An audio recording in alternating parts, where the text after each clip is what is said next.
Voilà, c'est ici que j'ai ouvert les yeux. Enfin, je crois. J'étais petite. Je ne me souviens pas très bien, mais un peu. C'est mon premier décor. J'ai vite compris que j'étais pas toute seule au milieu de tous ces bébés, aussi étonnés que moi et tellement bruyants.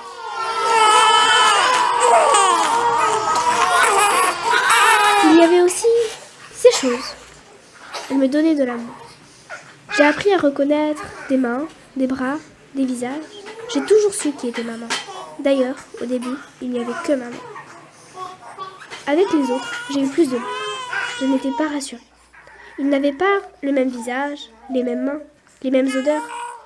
En fait, c'était d'autres personnes que maman. J'aimais pas trop ça. Je pensais, où es-tu, maman? Pourquoi tu laisses d'autres gens s'occuper de moi? Je t'aime tellement. Elles n'étaient pas ma maman, mais elles étaient gentilles et douces. C'était déjà ça. Car nous ne faisons rien tout seuls et nous avons besoin d'aide pour tout. Manger, bouger et même nous changer. Alors, c'est à qui le tour? 1, 2, 1, 2, 1, 2, 3, 1, 2, 3, 4, 5. C'est pas si mal pour un début. Maintenant, je passe mes journées ici. Mes copains aussi sont là. Eux aussi grandissent. Mes copains, si on veut. C'est pas encore la grande amitié. On veut tous, tout le temps être le premier. J'ai compris que je m'appelle Selwa et que ma maman aussi a un nom. Elle s'appelle Latefa et je suis la seule à l'appeler maman. Je l'aime toujours autant et elle me manque toujours autant. Maintenant, je connais le programme. Il y a le matin, quand je me réveille à la maison. Elle me prépare vite fait pour me conduire ici. Elle appelle ça la crèche. Pourquoi disparaît-elle comme ça? J'aimerais bien rester avec elle, la suivre partout où elle est. Elle ne veut jamais.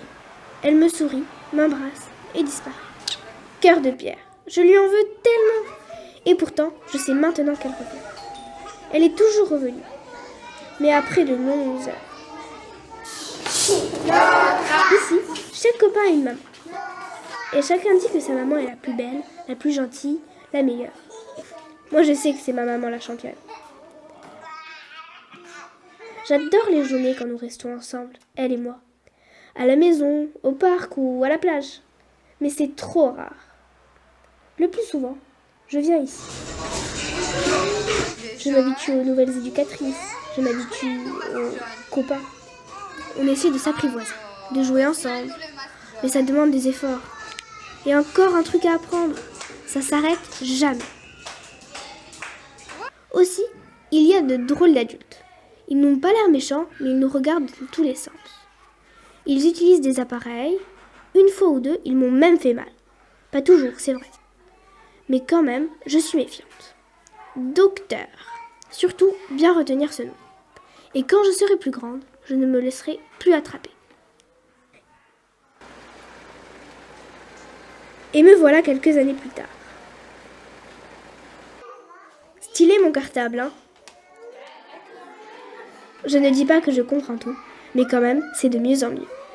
Alors voilà, maman travaille. C'est presque chaque jour et c'est quelque chose que je ne peux pas faire avec elle. Elle travaille pour payer l'épicier, la maison, payer le transport. Et tous les copains de la crèche de 100% maman, c'est pareil. Leur maman travaille. Au moins, on rigole bien à la crèche. Pourtant, dans le quartier, je sais qu'il y a plein de mamans qui ne travaillent pas. Le quartier, c'est encore un autre endroit. Entre la maison et la crèche. C'est plein de gens différents. Par exemple, ils ont des maisons plus grandes que la nôtre. En fait, avec maman, notre maison, c'est seulement une petite chambre. Quand les mamans des autres enfants ne travaillent pas, c'est souvent leur papa qui travaille. Papa. Encore une nouvelle chose. C'est difficile d'en parler. Je vois bien que maman est gênée quand quelqu'un en parle. Ne pas avoir de papa, c'est un peu la honte. On nous lance des drôles de regards. Et j'entends même des mots méchants contre nous. Je ne comprends pas pourquoi. Qu'est-ce qu'on a fait de mal? Moi, je voudrais bien avoir un papa. Un papa pour travailler. Comme ça, maman serait toujours avec moi. Un papa pour me porter sur ses épaules. Comme ça, le voisin porte ses enfants. Un papa pour me défendre. Et maman, je ne sais pas ce qu'elle en pense. Elle ne veut jamais en parler.